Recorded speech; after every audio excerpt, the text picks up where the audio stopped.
I met her on a Thursday morning, the kind that felt like someone forgot to turn the brightness up on the day. The laundromat was half empty. Humming machines, cold metal seats, the smell of detergent that always reminded me of apartments too small for their tenants. I wasn't planning on speaking to anyone. I rarely did there. It was my quiet place, the one corner of my routine that didn't ask anything from me. She came in with a basket tucked against her hip, like she'd done it the same way for 20 years. I didn't really look up at first, just enough to register someone older, someone composed in that unbothered way people get when they've lived through things I couldn't name yet. She stopped in front of the machine next to mine. "Is this one taken?" she asked. Her voice wasn't soft, just steady. I shook my head. "No, go ahead." She smiled, but only with one side of her mouth, like she wasn't sure if she should. Then she loaded her clothes, neatly, precisely, not rushed like I always was. I noticed how she separated the darks from the whites without looking down, as if her hands knew the memory of each fabric. I kept glancing at her sleeves. They were rolled up, faint creases at the elbows. A silver ring on her right hand, simple, maybe too simple for someone who carried herself that confidently. I tried not to stare, but I also didn't try very hard. Minutes passed. We stood there in parallel silence, listening to the machine's whirl. She broke it first. "You always come at this time?" Her question surprised me. People didn't usually pay attention to me here. "Yeah," I said. "It's quiet." She nodded like she understood something I wasn't saying. "I like quiet," she replied. "It tells you things noise tries to cover." I pretended I understood, even though I didn't. Or maybe I did, just not enough to admit it out loud. I folded the corner of a dryer sheet between my fingers, then folded it again. A nervous tick I didn't know she noticed until her eyes drifted down, catching the movement. She chuckled softly. "You're patient," she said. "Not really. You are. Just, you don't know what you want yet." She said it so casually, like observing the weather. I blinked. "What makes you say that?" She shrugged, but her gaze didn't shift. "Most people your age pretend they figured it all out. You don't pretend." I didn't know if that was a compliment, or something gentler, like a warning. Her washer beeped. She leaned down, the scent of cedar detergent drifting closer. She moved with a quiet sort of confidence, not the showy kind, but the kind that comes from being tired of pretending. I realized how alone I'd been feeling these past few months, not in a tragic way, just in the way where you type out a message and then delete it because it looks too heavy for someone else to carry. I had a lot of those unsent messages. She closed the washer door and wiped her hands on her jeans. "I'm Mira, by the way." "Daniel," I said. "Well, Daniel," she said, picking up her basket, "next time you fold that thing in your hand, try breathing with it. Slows the mind down." I looked down. The dryer sheet was nearly shredded. She walked toward the door. But before she left, she paused, hand on the frame, head tilted slightly like she was deciding something. Then she said, "You'll figure out what you want. Sometimes it just takes someone showing you." She left before I could ask what she meant. A minute later, my phone buzzed. An unknown number. "You forgot this." A picture followed, my hoodie, draped over her arm. And then, a second message. "If you want it back, you know where to find me." I went back for the hoodie the next evening, though it wasn't really about the hoodie anymore. I told myself it was, that I needed it for work, that the nights were getting colder. But when I caught my reflection in the laundromat window, I knew I looked like someone trying to pretend he had a reason other than curiosity.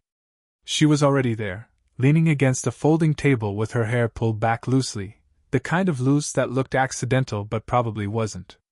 A thermos sat beside her, steam drifting up like a slow exhale. "You came," she said, not surprised, just observant. "You have my hoodie," I replied. She lifted it, dangling it playfully before tossing it to me. "There. Debt paid." But she didn't leave. She nodded toward the empty chair across from her. "Sit. I made too much tea." I don't normally drink tea, but I nodded anyway. The chair squeaked as I pulled it out.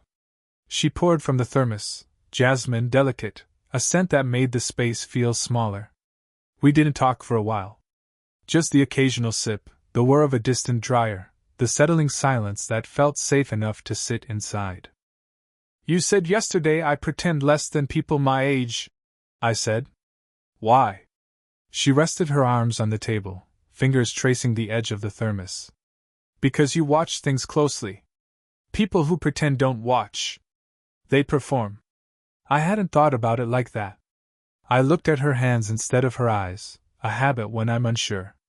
She had faint wrinkles around her knuckles, a small scar on her wrist. Evidence of a life with stories I didn't know. And you? I asked. Do you pretend? Her smile thinned. Less than I used to. A pause. Divorce will do that to you. Eventually. The word hung between us quietly, without bitterness.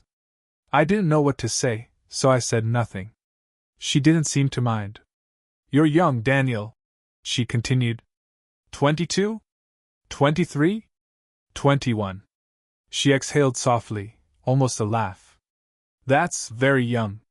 There it was, the risk. Not dramatic, not forbidden in some cinematic way, just real, a space between our ages wide enough for her to feel it. I cleared my throat. If it makes it less strange, I said, I don't feel 21 most days. You shouldn't try to feel older, she said. You have time. Don't rush toward a version of yourself you haven't grown into. Her voice wasn't scolding. More like she was protecting something she wasn't sure belonged to her. I looked down at my tea, lukewarm now. The kind you drink even when it's not good anymore, just to keep your hands busy. There's something familiar about you, I said before thinking. Like I knew you before I met you. She didn't look surprised. Just softened barely. Maybe you're just lonely, she said. And sometimes, loneliness recognizes its own reflection. I don't know why that moment stayed with me. Maybe because it felt like someone finally saw me. We stood to leave at the same time, and as I handed her the empty cup, our fingers brushed. Not accidental. Not dramatic. Just a moment. She didn't pull away. Neither did I. Careful, she murmured, eyes lowering to where our hands touched. Small gestures can become big misunderstandings. But she didn't let go right away. For a few days after the tea, we fell into a quiet pattern, small conversations at the laundromat, shared glances that lasted longer than they should, her noticing when I changed my shift, and me noticing the new way she tied her hair. None of it meant anything out loud, but all of it meant something in the spaces between. Then the interruption happened. I walked in one evening to find her sitting with someone, a man around her age, wearing a worn leather jacket and speaking low. I paused near the door, pretending to check my phone. She saw me first. Her expression flickered, not guilt, just awareness. The man noticed her reaction and turned. Oh, he said, standing up slightly. This your son? She coughed, startled. No. Just no. He nodded as if he understood something he didn't. Ah. Neighbor kid. Kid. I kept my face still. Mira closed her eyes for half a second, like the word irritated her more than it bothered me. I'll see you, the man said, touching her arm with a familiarity that made something tighten in my chest, not jealousy, just displacement. When he left, I approached slowly, unsure if I was intruding on something I hadn't realized was fragile. Friend? I asked. Ex-husband, she said. Well, one of his last drop-ins. She didn't sound angry. Just tired. She folded a shirt, refolded, then unfolded it again. A micro-behavior I hadn't seen from her before. You okay? Fine, she said too quickly. He just shows up when he remembers I exist. She started another sentence, stopped, then forced a smile. You don't need to hear about that. I sat beside her. I don't mind. She didn't respond right away, but the quiet settled between us like she was deciding how much she could let me see. She eventually exhaled. I used to think 50 meant stability, she said softly. Turns out it just means you're better at pretending you don't care. Something in that admission made the room feel smaller, more intimate. Or maybe I was just finally close enough to notice the faint perfume she wore, something warm and understated. I reached for one of the shirts she kept folding and unfolding, smoothing the fabric. You don't have to pretend with me. Her hands stopped moving. She stared at them instead of me, like my words were too direct to meet head on. Daniel, she said gently. You're young. You're still working out what you want. I know, I whispered. She shook her head, the movement tiny but firm. You think you do? That's different. We sat in silence again. Not peaceful this time, charged, like someone had opened a window on a cold night. A dryer buzzed, startling both of us. She stood abruptly, wiping her palms on her jeans. I should get that. But she didn't move. She hovered there, caught between leaving and staying. I stepped closer. Not touching her, just close enough to feel the warmth radiating off her. She finally looked up, her breath catching. Daniel! My name sounded different on her tongue this time. Her hand lifted, halfway, as if she were about to touch my face, then froze in the air, trembling almost imperceptibly. We didn't move. Didn't breathe. A half-inch more and the moment would have tipped. But she pulled back first, fingers curling into her palm. We shouldn't, she whispered. And for the first time, I wasn't sure if she was convincing me, or herself. We didn't talk for 3 days after that almost moment. Not because anything happened, but because something nearly did. The space between us felt different now. Heavier. Like every word had to pass through a filter we didn't agree on. On the 4th evening, I found her outside the laundromat instead of inside, sitting on the cracked concrete bench near the vending machine, arms wrapped around herself despite the warm weather. She didn't look at me when I walked over. She rarely avoided eye contact, so it already felt like a warning. Hi, I said. Hey. Quiet. Controlled. I waited for more. It didn't come. Long day? She nodded. Something like that. There was a pause, long, stretched thin, and then she spoke. He came by again, she said. My ex. Something in me clenched, small but sharp. Not jealousy exactly. More like displacement again. Like I was being gently pushed out of a room I hadn't been invited into in the first place. Oh. It sounded smaller than I intended. He was asking if we could try again. She grimaced. As if wanting something is enough reason to return to it. I didn't trust myself to answer, so I sat beside her, keeping a respectful inch of space. The air felt thick. Not hot, just crowded. She rubbed her thumb over the silver rings she always wore, slow, repetitive, nervous. I told him no, she said. I told him I'm done. I swallowed. Good. She looked at me then, really looked, and the quiet between us shifted again, like someone had cracked open a door that had been closed too long. Daniel, she said softly, why are you here? The question caught me off guard. I live nearby. No, she said, shaking her head. Why are you here? With me? I hesitated. Too long. She noticed. I need to know, she added, almost whispering, before I make a mistake. My heart thudded, slow and too loud. She wasn't talking about laundry anymore. Or tea. Or the accidental touches that weren't accidents. I don't know, I said honestly. I just feel something when I'm with you. Her breath hitched barely. That's what I'm afraid of. What? She looked away, toward the street where a bus rumbled past. You're young, she murmured. You'll change. People your age always do. You'll wake up someday and realize I was temporary. A phase. Her voice cracked on that last word, small, but real. I don't think that, I said. You don't think it now. I leaned forward, elbows on my knees, trying to catch her gaze again. So what do you want me to say?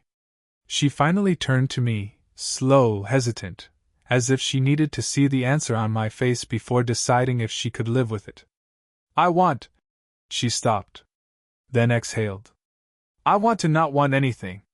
Her fingers brushed mine on the bench, light, trembling, intentional for a second too long.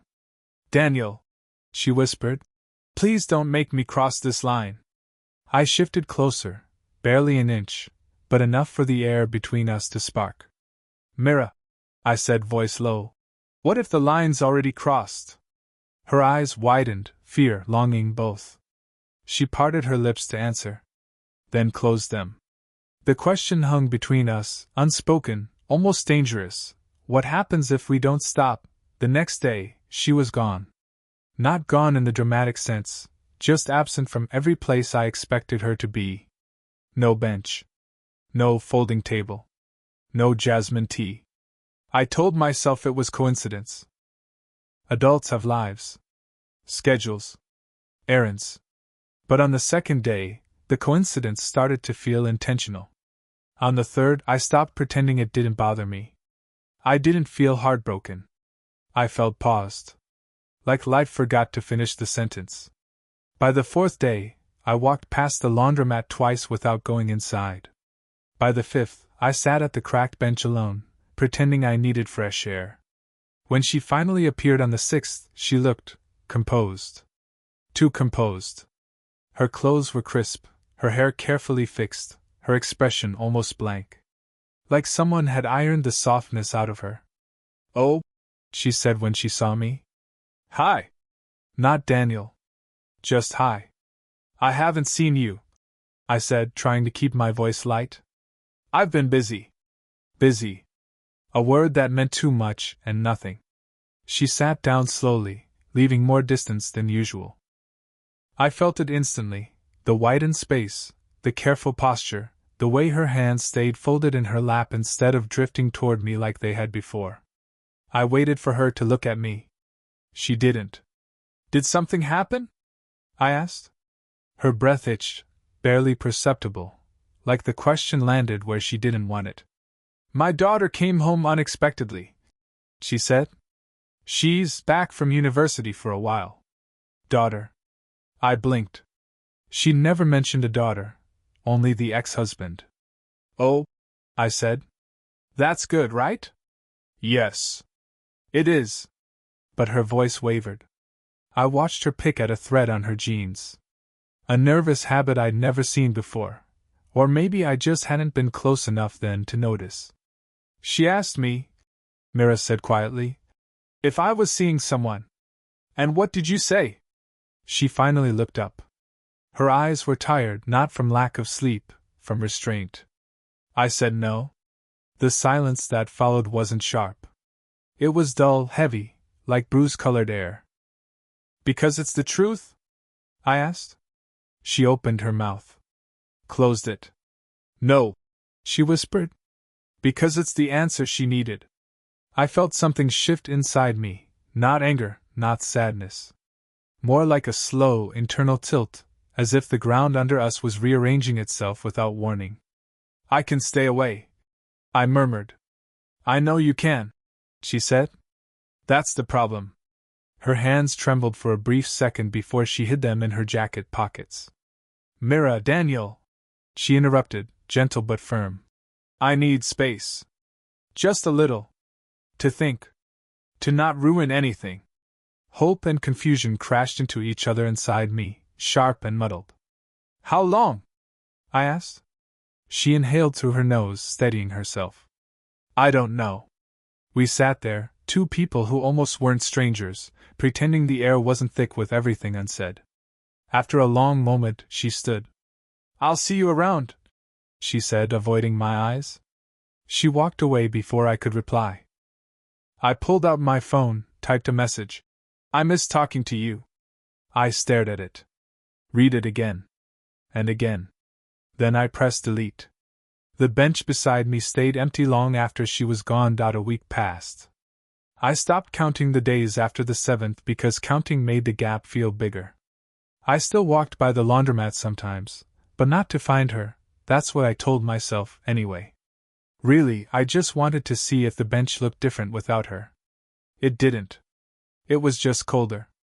On a Thursday night, after closing at work, I found her standing outside my building.